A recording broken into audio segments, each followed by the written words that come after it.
Hello out there. So it is my board hates fundraising now what webinar, and I'm very excited about presenting this webinar because it's a lot of conversation around this topic. So I am going to take the time to share my screen with you so I can give you a little bit of background about myself and what we're going to be getting into today. So your board hates fundraising now what? This presentation is being recorded, and the recording and slides can be emailed to you upon request. I ask that you please chat any questions that you have, and I will answer them in a formal Q&A session at the end of the presentation. So let's see if we can get these screens to share right now. Let's get it started. Share, and here we go. Let's start from the beginning of the presentation. Start from the beginning. So again, your board hates fundraising now what? It's being recorded again, and I can email you the slides if you request it. And we're going to save the questions for the end at the chat, and I will answer any formal Q&A questions at the end of the session of the presentation. So here's a little bit about me. My name is Sabrina, and I studied political science and public administration. I obtained a nonprofit management certification from Harvard Business School, and for the last 25 years, I've worked in the nonprofit industry in direct services, operations, and executive leadership. In 2018, I was diagnosed with cancer, and I felt that I needed to retire. And let me just say why I include that in my About Me. I know that being a nonprofit professional, whether it's a founder, CEO, executive director, whatever the title that you hold, it can be very stressful. And my cancers were, stress played a huge part in the cancers that I suffered from. And so my whole goal in providing these webinars and providing training is to really help the nonprofit professional, because I feel like there's no reason for you to reinvent the wheel if it's something that I have done. And so my whole goal is to help nonprofits get to the next level and help those CEOs or founders take their nonprofit to the next level and eliminate some of the stress, because it can be lonely. And if I can help eliminate some of that stress for you, that is my purpose. And so what I do is I do workshops, I do board retreats, webinars, coaching, consulting. That is what some of the things that I do. Now, who will benefit from this webinar is going to be nonprofit CEOs or founders looking to engage their board in fundraising, nonprofit board chairs seeking to inspire their board to fundraise, and anyone really looking to enhance their board fundraising experience. So, to board members, fundraising is the dirty F word. People, board members get very apprehensive about fundraising, and it's because they really look at it as making the ask. People always jump to that, and making the ask can be an intimidating process, but I would like to remind you that fundraising is not just about making the ask, it is also about being a door opener, and that means that you introduce your list of contacts to your nonprofit organization. It means sending a thank you note. That means that you are helping in the stewardship process of fundraising. So it's not just about making the ask. It can be about being a door opener.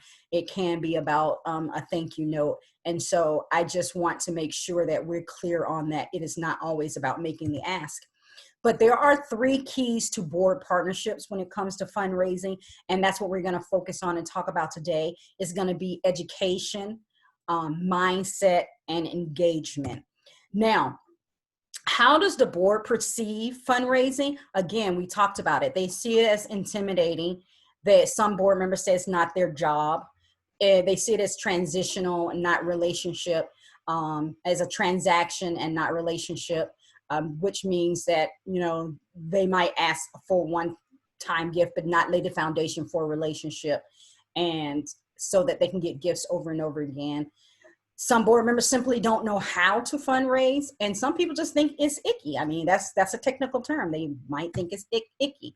But one of the first steps into breaking that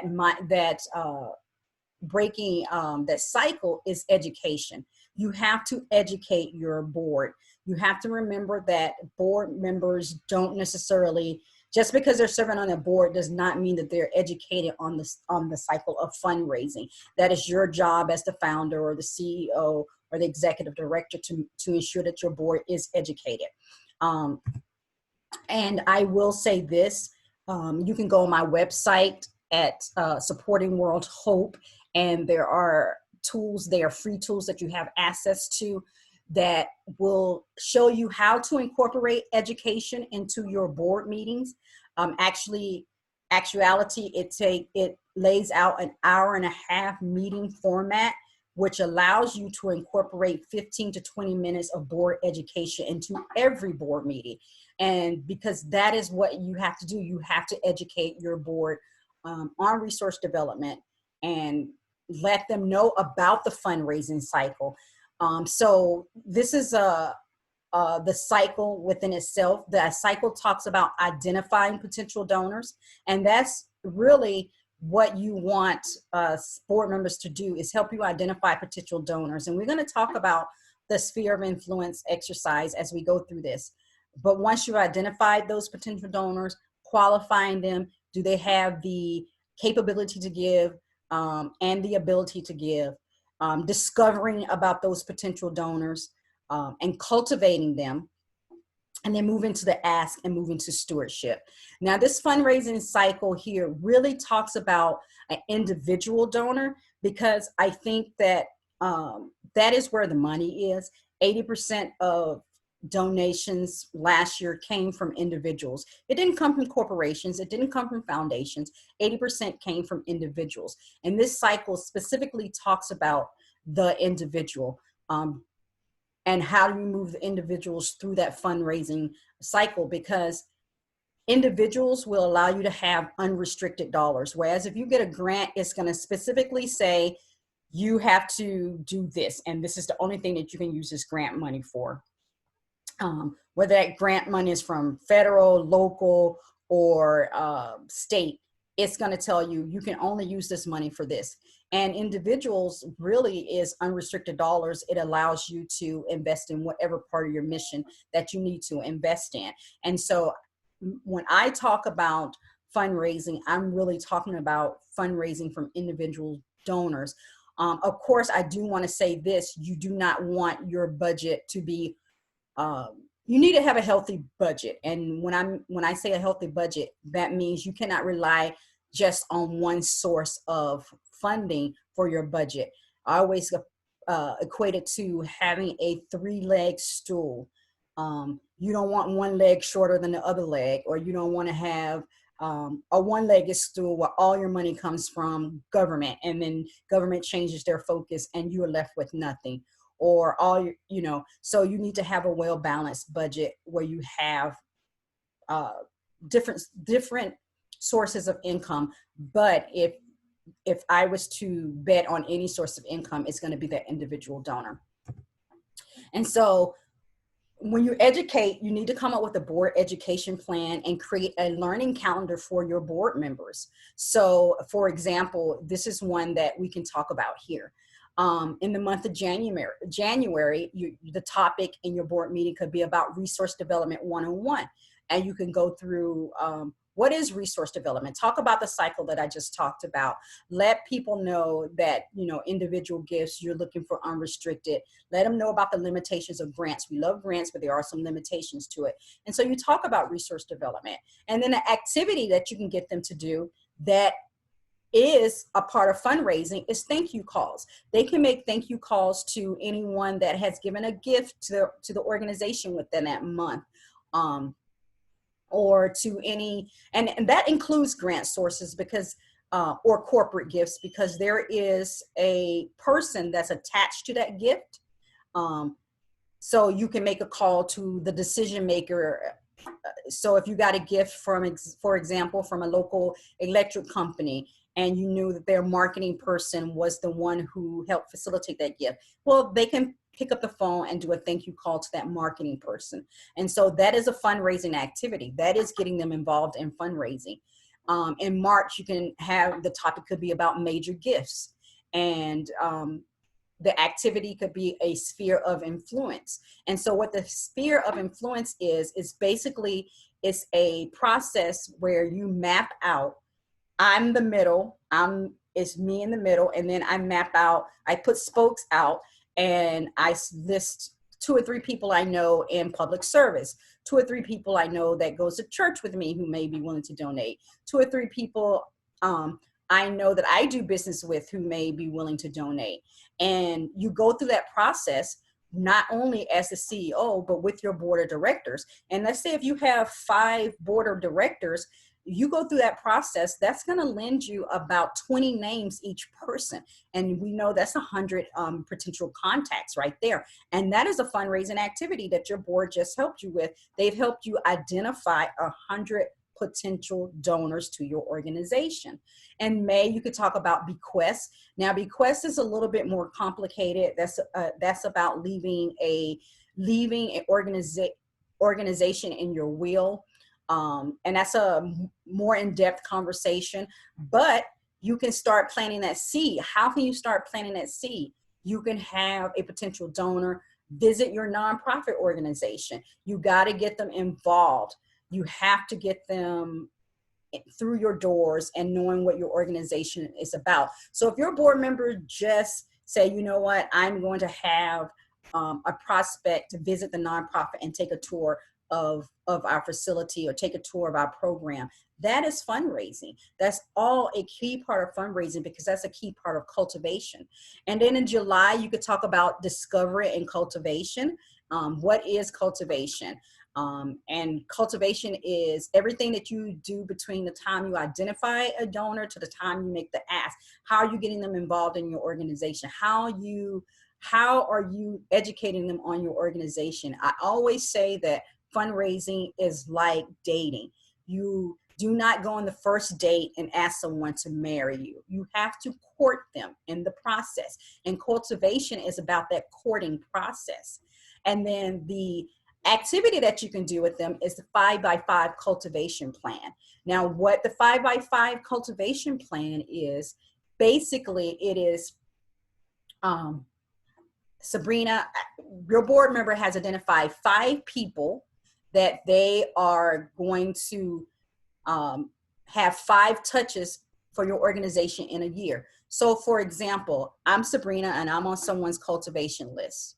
So that board member is going to make sure that they reach out to me, and they're going to invite me for coffee, and they're going to educate me on the organization. They're going to invite me for a tour of their facility. If the organization has a special event, they're going to make sure that I have an invite to the special event.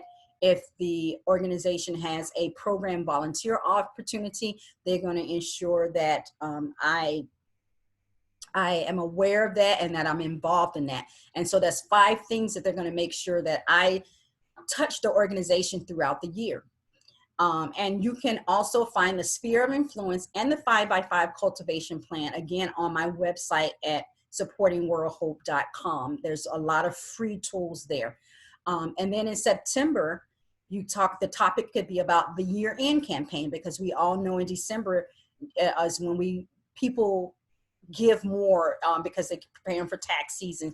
And so board members can help with notes and letters, help draft up that appeal to potential donors, and help with the notes and the postcards that's going to go out to those potential donors. And then November, talk about the annual campaign and what is the annual campaign. And that's when you can get in to talk about the ask. You can do a role activity around the ask, because what affects people is they get intimidated by the process of asking money. So your job is to help them deal with that intimidation. And so you do a lot of role playing. And you role play the worst case scenario, you role play the best case scenario, but it's to get them comfortable with that ask. And I'm going to tell you right now that everybody is not going to be a asker on your board, and that's okay. Like I said, there's many ways to fundraise in an organization. That could be a door opener, identifying potential donors, thank you calls, and all these activities that we talked about actually divides that up. So again, it's way more than asking for a gift. It's about giving. It's about giving a thank you. It's about getting them to events, getting them to advocate for your organization. It could be as simple as getting them to follow your organization on Facebook. Cultivating. It's about learning. So I really do want to encourage you to not just focus on the ask of everything. You have to focus on all the different ways that a board member can get involved in fundraising. I will say that there is some anatomy of the fundraising ask, and what that means is, when you do make a fundraising ask, you make sure you follow the anatomy of asking a question. Will you? And then you make sure that you ask the specific ask, and you make sure that it is very specific. So will you consider a contribution of $500 to my organization? You've asked the question, you have a specific amount, and you've ended it with basically silence when you do ask that question. You don't go in asking, will you make a contribution to my organization? You haven't told them how much. You haven't told pretty much anything. Or you go in and say, I hope you will consider making a gift to my organization. You really haven't said anything. So there is an anatomy to the fundraising ask, and you can talk about that during the role play as well. Now, some of the things board members tell themselves, and this is really critical, because I think that if you served on any board, and I have served on some boards as well, I've worn that hat as well, we do tell ourselves these things. So some board members think they just need to come to meetings. Well, it's not as simple as coming to the meetings. Yes, coming to meetings is part of that, but you have to do more than just come to the meetings. You do have to assist in the fundraising process, whatever that is, whether that is you're going to be a door opener, whether you're going to be an asker, whether you're going to be a part of the stewardship team and do the thank yous. You have to have a role in fundraising. Some boards thinks that everyone needs to ask for money. Again, just like I said, there's more than one way to assist with fundraising. It is not just about the ask. Some things, let's read the financials and committee reports in detail. Let me just say, if you are taking the time to read the financials and the committee reports in details, you are not utilizing your board meeting time in the most conducive fashion. Those reports can go under consent agenda, and you can use your time for education, generative questions, strategic dialogue. Those are the things that's going to move your organization forward.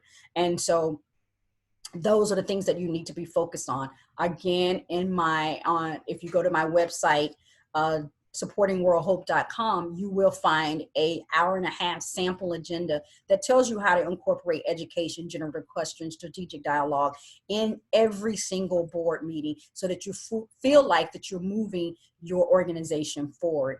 The other things that board members tell themselves, that it's okay if you don't make a personal gift, as long as you get others to give. That is so untrue. Let me just say this. Each board member needs to make a contribution to their organization. There is some very concrete reasons why that needs to happen.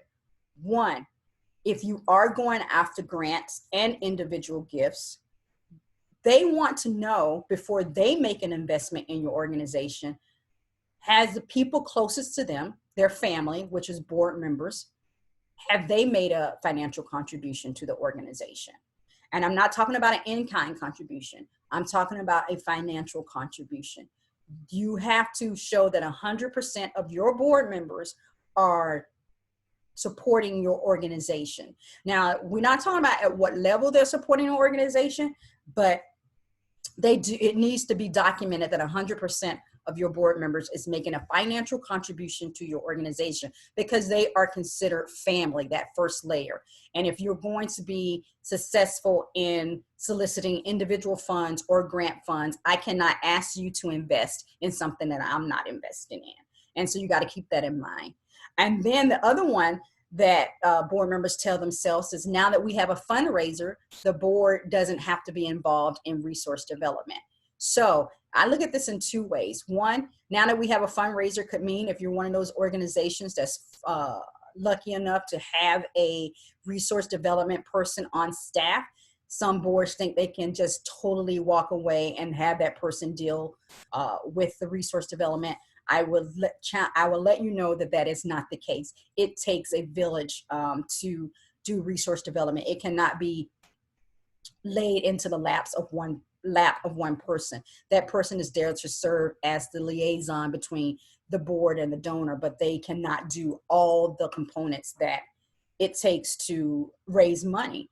And if you look at it as if, well, we had this great successful fundraising event, this fundraiser, now we don't have to raise any more money. That is not the case either, because it's an ongoing cycle of raising money, because your expenses, if you're doing your programs right, they're going to cost you. If you're doing your events right,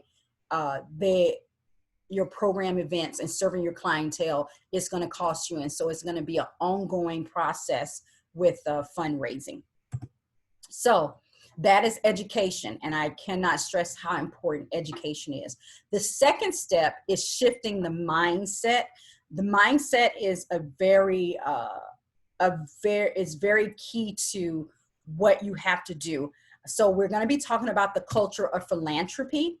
And that means that everyone in the organization, from the janitor to the president of the board, is involved and understands that philanthropy and fund development are critical to the organization's health, and that everyone, both the janitor and the board president, has a role in that process. So let me just say this, give you these as an example. So if your board member is out there and you're telling them to get involved with fundraising, and they agree and they invite someone in for a tour of your facility, and their first encounter is the janitor and it's not a positive experience, what do you think has just happened to that relationship with that donor? It's going to be challenged. Now you were moving uphill before, now you're really moving uphill. Or what do you think happens if your board member finally gets someone to make a call to the organization to set up an appointment, and their first encounter is with the receptionist who has attitude, who doesn't know anything about the program, who's like, well, I don't know. That's a bad experience. And so everybody has to be involved in the culture of philanthropy. And if you're a founder out there by yourself, then I completely understand that you might not have those challenges yet, but they will come. And if you're a founder out there by yourself, you also have to understand that the culture of philanthropy has to start with you, and it moves on to your board. So again, everyone is an ambassador for philanthropy and fund development. If the quality of the program is not good enough, it doesn't matter what the fundraiser does. If the board members don't talk enough about the organization with their friends and colleagues, it doesn't matter how hard the executive director tries to raise funds. If the receptionist is not sufficiently helpful, the best direct mail solicitation will not be as effective as it can be. And so that is what we're talking about when we're talking about the culture of philanthropy. And also when we're talking about the shifting the mindset, a lot of board members think, well, when I go in, I feel like I'm begging. You have to change that mindset to philanthropy. Because when you go in with the mindset of begging, you're going in with asking them for what they can spare. So remember when we talked about, will well, I hope you will consider a gift to a contribution to our organization. I hope you consider a donation to our organization. You haven't told them specifically how much. You haven't told them really anything. So basically you're telling them whatever you can spare, we'll take that. And I'm saying for philanthropy, you have to ask for a specific considered amount. You set the tone when you go in and you're asking for a gift. You set your mindset that you're not begging. I'm not asking you for your spare change. I'm asking you for a very specific amount. Begging talks about presents a hopeless and helpless cause. So when you go into a donor saying, you know what, if you don't give us this gift, we're gonna be closed. Our doors is gonna close. If you don't help us out, we could go away. That's not what a donor wants to hear. That's not where a donor wants to invest their funds. The donor wants to be presented a solution to a problem. So if your organization problem is homelessness, they want to know how you're going to impact homelessness.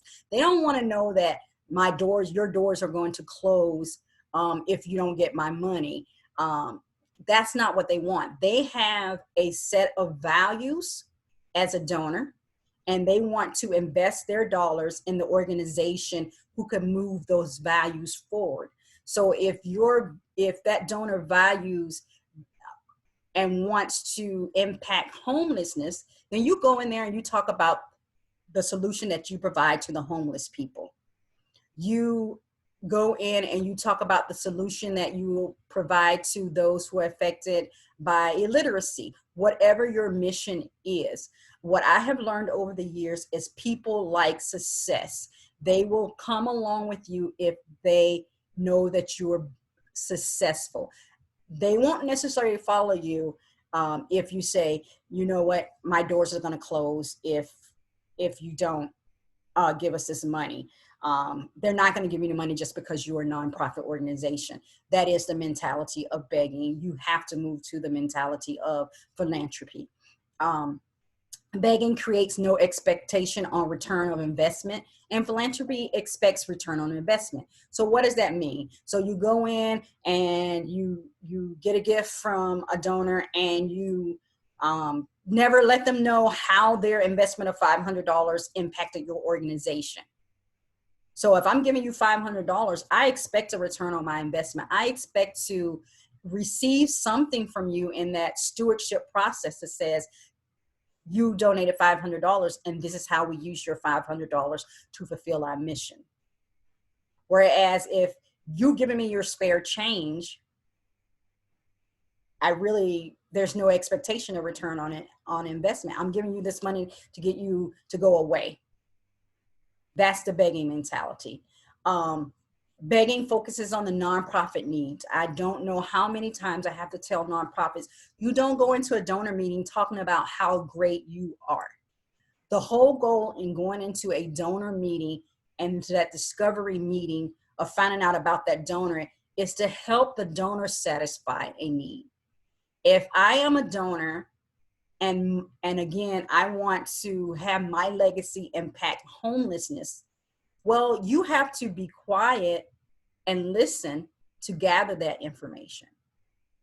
You have to be willing to discover what it is I want as a donor and take the time to listen to that and not use the time that you have a meeting with me to tell me how great your organization is.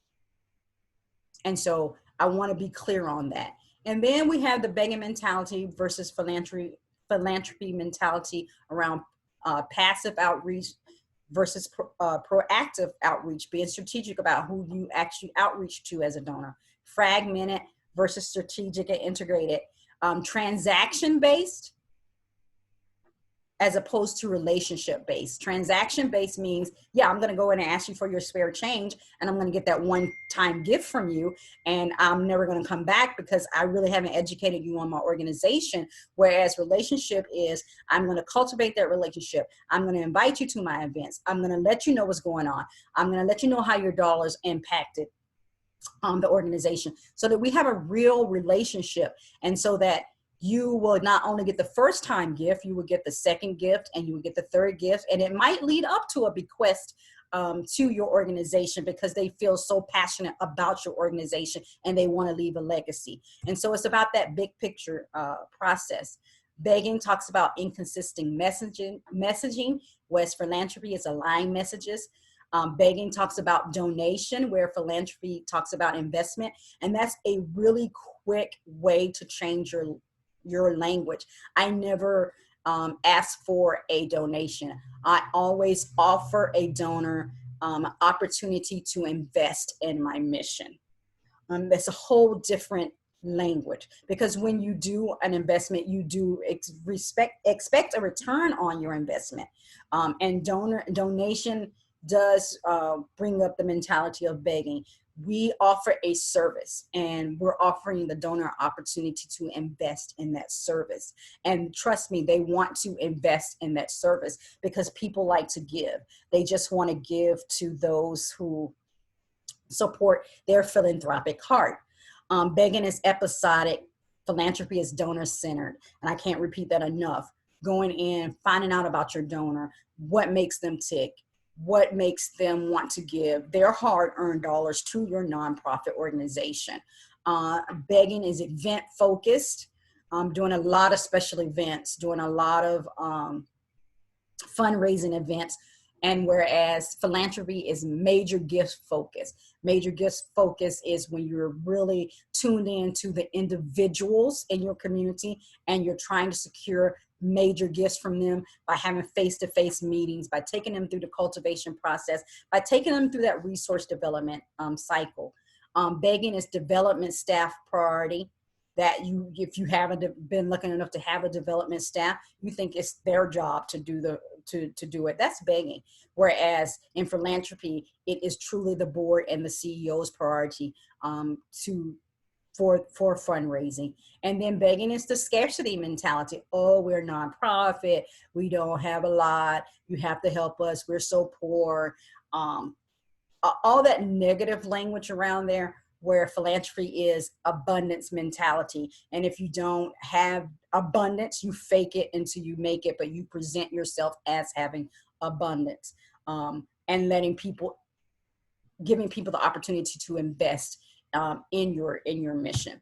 So what does a culture of philanthropy looks like? It's an invisible executive director leadership.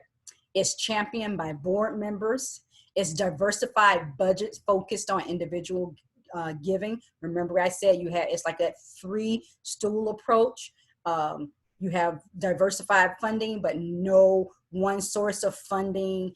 You're not relying on one source of funding. So if government goes away, your organization goes away. You need to have diversified funding. Resource development fundraising is everyone's job. Nonprofits, you invest in relationship. It's not about the transaction. It is about developing long-term relationships. There's shared values that nurture resource development and fundraising. You're aligning your values with your donor's values, and they are shared, and the donor sees you as a way to espouse their values to the world. It's systems support. You have systems in place to support the donor and increase self-worth. So the culture shift starts with you. Fostering and nurturing a culture of philanthropy is not one more thing I don't have time to do. It is the most important thing that you have to do. You have to make that shift from begging mentality to philanthropy mentality. It will make a huge difference in how you approach fundraising and resource development.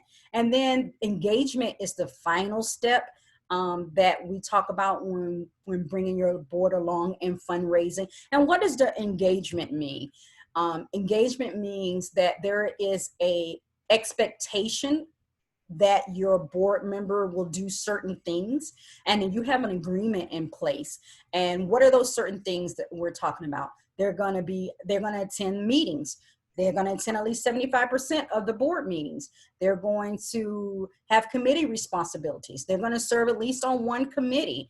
They're going to give a personal gift. And we talked about how important a personal gift is. They're going to attend events. They will be in attendance when your organization has events. And there are going to be fundraising responsibilities, whether they serve as a door opener, whether they serve as an asker, whether they serve as the person who is responsible for stewardship and does the thank yous.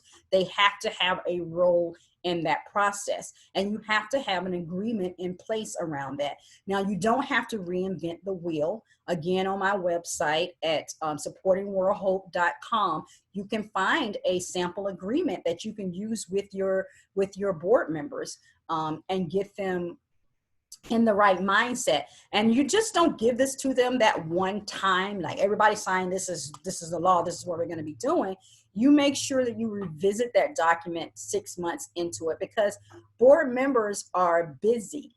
They have their own jobs. And so it may not be their intent to forget about the agreement, but because they have other priorities, they may forget about the agreement. And so it is up to you to bring it up again as a topic to discussion about midway through. Some boards do it quarterly. I did it quarterly with my board, but you could do it biannually. And you talk about, okay, so where are we at with this? Is anybody struggling with this? And have those conversations. So the other part about engagement is find out what your board members are good at and keep them involved in those areas of interest. So if your board member is good at getting people to visit your nonprofit, let them do that. That's what they're good at. If your board member is good about strategic conversations and they like getting local government engaged in your organization, or they like getting the media engaged in your organization, then let them do that. That all comes in handy. But if you have a board member who really likes to do the hands-on program pieces, let them do that.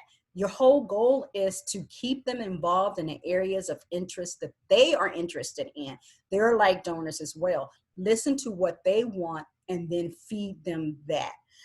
They're not all going to be the same. I had board members that if I had local government issues, I had 2 board members that I would call and say, okay, I need your help with this. If I had a program issue or parent issue or whatever it was because of the nonprofit that I was in, I had other board members that I call for that. I need you to guide me through this conversation. So whatever it is, whatever they're good at, keep them involved in those areas of interest. And so we've talked about education, mindset, and engagement. And if you get those things in order, you will start to see a difference in your fundraising capacity for your organization. So this is my track record. I'm not just saying this because it looks good on paper. I used this approach for over 15 years as a CEO of a nonprofit organization. My board of directors raised over $2 million each year, and they had a give or get policy of $5,000 each. And they raised their $5,000 each. Now, how they raised that, I gave them credit for everything. So if we had a raffle and they sold a raffle ticket, that raffle ticket credit went towards their $5,000. If they opened the door and introduced us to a potential donor and that donor wind up giving to our organization, then that board member got the credit for that gift, because without them opening up that door and allowing us to have that relationship, we would have never gotten that money. So they got the credit for that. And I want to let you know that my organization was located along the Mexico-Texas border in the 3rd poorest country in the United States. So if we can raise $2 million in those conditions, then I truly believe that if you use this education, mindset, engagement formula, that it could help your organization as well. So here's what my client says. I've been very fortunate to work with some great organizations. Capable Kids Foundation is one of them. I've also worked with the Palm Valley Animal Society, and they've all resulted in positive results for the organization. And so Now that we've covered your board hates fundraising, now what? I would like to further my discussion with you. And how can we do that? We can do that by getting on a free call. I offer free 30-minute consultations. And on that call, we can discuss how to develop a board development plan. And the board development plan is exactly what it says. How are we going to develop our board? How are we going to incorporate education? How are we going to recruit? How are we going to maintain our board? And it goes into those details around that. We can talk about what is a board matrix and how it's used to ensure diversity. And so basically a matrix is you lay out all your board members, you say, okay, there's the gender, there's the age, this is their background, this is what their expertise is in. And so you lay it out, and then you'll start to see what gaps you have. So to say, okay, well, you need to recruit an attorney to the board. You need to recruit a CPA to the board. We have gaps here. And so we need to recruit these types of people, financial manager to the board. And so that matrix will help you lay that out.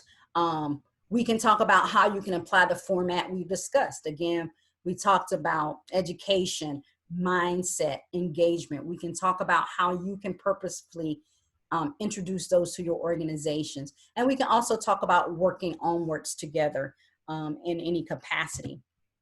I will say that I do have a online course that will be launching called 6 Weeks to Sustainability. Sustain your nonprofit, even if you're brand new, burnt out, or scared to ask for money. And we're going to be going over some milestones in that 6 weeks. We're going to be creating a case statement, how to tell your nonprofit story, developing a prospect list, how to connect with prospects. We're going to be talking about board engagements and even setting up your fundraising goal. Now, this 6-week course will go into depth about how to secure major gifts without having a large staff. I know a lot of nonprofits are in that situation. How to fundraise and get major gifts even without experience planning and fundraising. How to raise money when the organization has no prior history. And how to develop a more systematic approach to deepening relationships with donors and securing their support, and how to get super focused and organized around a fundraising map. Plus, I'm going to be offering some great free bonuses, and those bonuses are going to be a stewardship calendar, story collection form, 1 week of group fundraising coaching that's valued at $590. And you also become a member of my inner circle. And I have live monthly fundraising and board development coaching, and that's valued at $3,000. Now you can go and see the course on my website at supportingworldhope.com/shop if you're interested in doing that. Now I'll open it up for Q&A. And you can feel free to ask any questions related to the content of this webinar or my offer. I see that I have a question here about when will the online course start. So the online course is anticipated to start in late June. Kind of put on the spot here. I should know the date, but I don't. But it is the last Tuesday of June.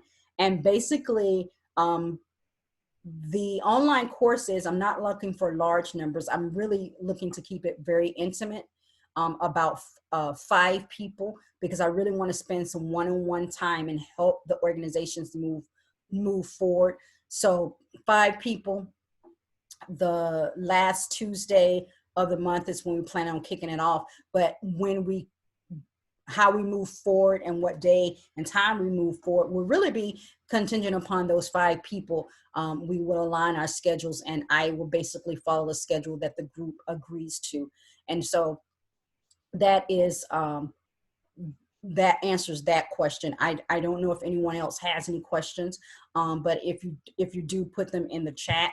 And I will say thank you for following. I will say thank you for joining me on this webinar, and I'm going to make a specific ask to you. I'm going to ask that you follow me on my social media, and you can follow me on Facebook at Supporting World Hope, on LinkedIn at Supporting World Hope, on YouTube at Supporting World Hope. There is a trend here. But on Instagram, you can follow me at _nonprofit expert. And you can find all these links and all the resources that I talked about on supportingworldhope.com. And you'll have access to all these documentation. You subscribe to my newsletter, and you get a password that links you to the free library that has a number of the documents that we talked about.